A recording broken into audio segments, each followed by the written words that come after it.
Bharatiya Janata party की ओर से मैंने कांग्रेस सरकार के और कांग्रेस के नेतृत्व के समक्ष कुछ प्रश्नों को प्रस्तुत किया था। आज मुझे ये कहते हुए आनंद की अभिभूति नहीं होती कि एक टेलीविजन नेटवर्क ने जिन प्रश्नों को मैंने प्रस्तुत किया उनके कुछ चिंताजनक परिणाम राष्ट्र के सम्मुख प्रस्तुत किए हैं। पंजाब पुलिस अधिकारियों के बयान एक राष्ट्रीय न्यूज़ चैनल पर सच को उजागर करते हैं। पंजाब पुलिस के एक अधिकारी का ये वक्तव्य कि प्रधानमंत्री की सुरक्षा भंग होने की वो सूचना वरिष्ठ अधिकारियों को पंजाब के प्रशासन, पंजाब की कांग्रेस सरकार को देते रहे, लेकिन सरकार की ओर से कोई भी ऐसा हस्तक्षेप जो प्रधानमंत्री जी को सुरक्षित कर सके,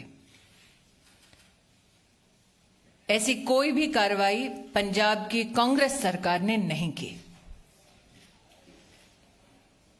मैं अपने प्रश्नों को दोबारा दोहराने के साथ साथ एक नया प्रश्न उसमें जोड़ती हूं। डीजीपी ने क्यों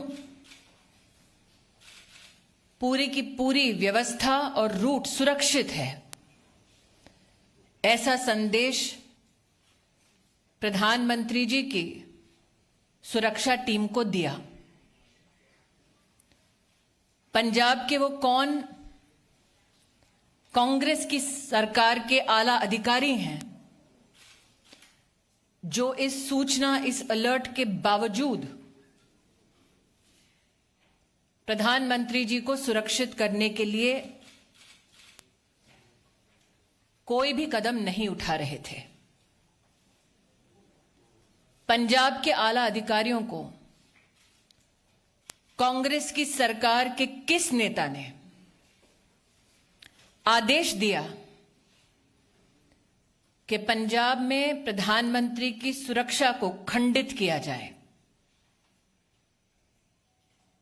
ये दुर्भाग्य की बात है कि कांग्रेस के नेता इस गंभीर परिस्थिति को किसी न किसी हास्यास्पद तरीके से छोटा करने का प्रयास कर रहे हैं। पंजाब पुलिस के अधिकारियों का बयान देना कि बार बार उनकी कोशिशों के बावजूद कांग्रेस पार्टी के नेतृत्व ने जानबूझकर प्रधानमंत्री को एक असुरक्षित माहौल में रखा, यह न सिर्फ निंदनीय है बल्कि दंडनीय भी। Ladies and gentlemen of the media, on the 5th of January, on behalf of the Bharatiya Janata Party, we came to you with our outrage with regards to the breach of the Honorable Prime Minister's security in the state of Punjab. The questions I posed before you to the Congress High Command and the Congress leadership were this: why did the DGP police in Punjab give an all clear in terms of the safety of the route that was to be undertaken by the Honorable Prime Minister?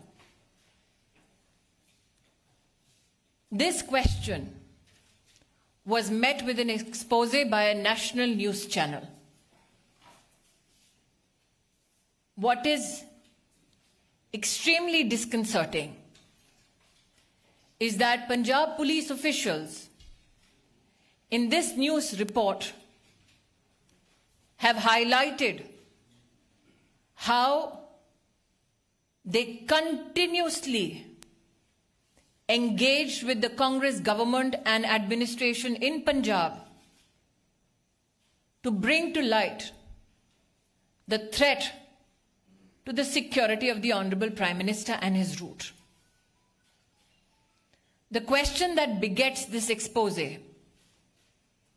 is who in the Punjab Congress-led government continued to deliberately ignore these threats to the Prime Minister's security.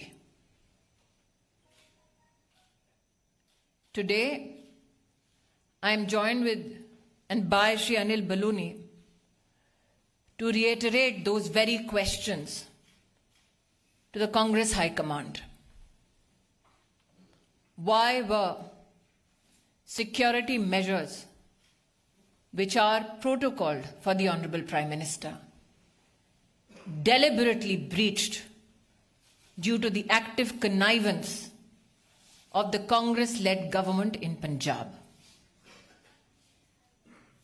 Who sought to benefit in the Congress party from the breach of the Prime Minister's security?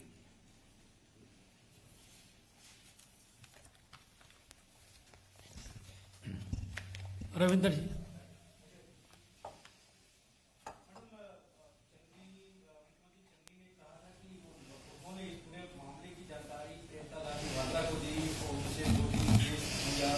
उसके बाद उन्होंने इसको ढकने की भी कोशिश की, छुपाने की भी बहुत कोशिश की और आरोप बीजेपी और खुद प्रधानमंत्री पर भी लगा।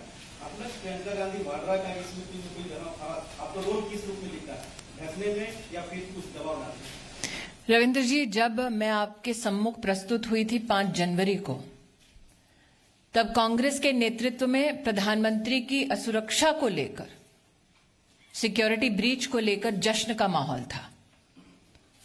तत्पश्चात जब देश भर ने अपने आक्रोश को प्रस्तुत किया, तो गांधी परिवार की राजनीतिक आत्मा जागी। आज जो आपने श्रीमती वाड्रा के संदर्भ में मुझसे प्रश्न किया है, मुझे ज्ञात है कि उन्होंने स्वयं एक इंटरव्यू में इस बात को कबूला कि पंजाब के मुख्यमंत्री ने उनको ब्रीफ किया प्रधानमंत्री की सिक्योरिटी ब्रीच के संदर्भ में। प्रश्न ये उठता है कि एक नागरिक की क्या सिक्योरिटी क्लियरेंस है कि उनको एक चीफ मिनिस्टर प्रधानमंत्री जी के सुरक्षा प्रोटोकॉल और ब्रीच के संदर्भ में, जो डिटेल्स मात्र सुरक्षा एजेंसीज या इन्वेस्टिगेटिव एजेंसीज तक सीमित होनी चाहिए, उसके संदर्भ में ब्रीफिंग क्यों एक प्राइवेट सिटीजन को हुआ? क्यों वो प्राइवेट सिटीजन जो गांधी परिवार का हिस्सा है, एक इंटरेस्टेड पार्टी है,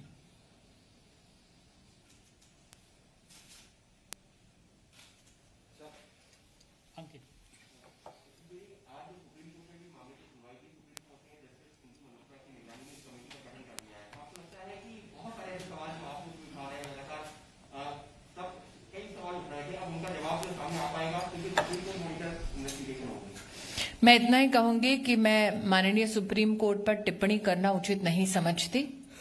जिस पैनल का उन्होंने गठन किया है, उसके माध्यम से जब फैक्ट्स प्रस्तुत होंगे, मेरी पार्टी की ओर से अगर निर्देश होगा तब उस पर टिप्पणी करना तो मैं निश्चित रूप से करूंगी। लेकिन जो मैंने रविंद्र जी को कहा, मैं स्तब्ध हूं कि वो अब तक किसी पत्रकार ने पूछा नहीं कि एक साधारण व्यक्ति, उसके पास क्या सिक्योरिटी क्लियरेंस थी और वो क्यों इंटरेस्टेड पार्टी है कि प्रधानमंत्री की सुरक्षा किस प्रकार से भंग हुई, सुरक्षा के प्रधानमंत्री के क्या प्रोटोकॉल हैं, उसके बारे में जानकारी उनको क्यों दी गई? जी हिमांशु। रिपब्लिक मीडिया नेटवर्क ने एक वीडियो दिखाया था खालिस्तान वाला, और खालिस्तान का जो वीडियो दिखाया था उसके बाद एक बात सामने आई थी कि किसानों को पहले से ही बताया गया था कि उन लोगों को इकट्ठा होना है और प्रधानमंत्री के खिलाफ नारेबाजी करनी है। इस बात को लेकर किस तरीके से क्या कहना चाहेंगे, क्योंकि जब जानकारी दी उसके बावजूद भी कुछ नहीं किया? मैंने हिमांशु जी जब अपना वक्तव्य 5 जनवरी को दिया तब कहा planted political instruments. This is post the withdrawal of the Farmers' Bill. So I again reiterate, who benefited in the Congress party from breaching the Prime Minister's security and putting the Prime Minister at harm? From Times Common, we have seen various videos of those farmers who were protesting on that particular stretch where Prime Minister was going, and they are calling people over there on that particular road before the protest started. Now, Sikh for Justice also claimed the responsibility, but the government, Punjab government, is not saying anything against this Khalistani link. And also, again today, the Supreme Court lawyers also... Are you surprised that the Congress High Command does not speak against those who seek to disintegrate India? Are you surprised that the Congress leadership will not take a position against those who seek to break India? Thank you. Punjab सरकार के पास पर्याप्त जानकारी होने के बावजूद पंजाब सरकार ने प्रधानमंत्री की सुरक्षा को क्यों खतरे में डाला? सुरक्षा चूक से किसे फायदा होने वाला था? आखिर पंजाब पुलिस ने प्रधानमंत्री के रूट को क्लियरेंस क्यों दिया जब रास्ता साफ नहीं था? वहां पर प्रदर्शनकारी मौजूद थे। पंजाब सरकार में वो कौन लोग हैं जो चाहते हैं कि प्रधानमंत्री सुरक्षित न रहें? ये बड़े सवाल स्मृति ईरानी की तरफ से उठाए गए हैं। जिस दिन सुरक्षा में चूक हुई थी उस दिन भी स्मृति ईरानी सामने आई थी और उन्होंने ये सवाल उठाए थे। आज एक बार फिर यही सवाल उठाए गए हैं पंजाब के कांग्रेस नेतृत्व पर। Presenting B News app available on Google Play and App Store. Download it now.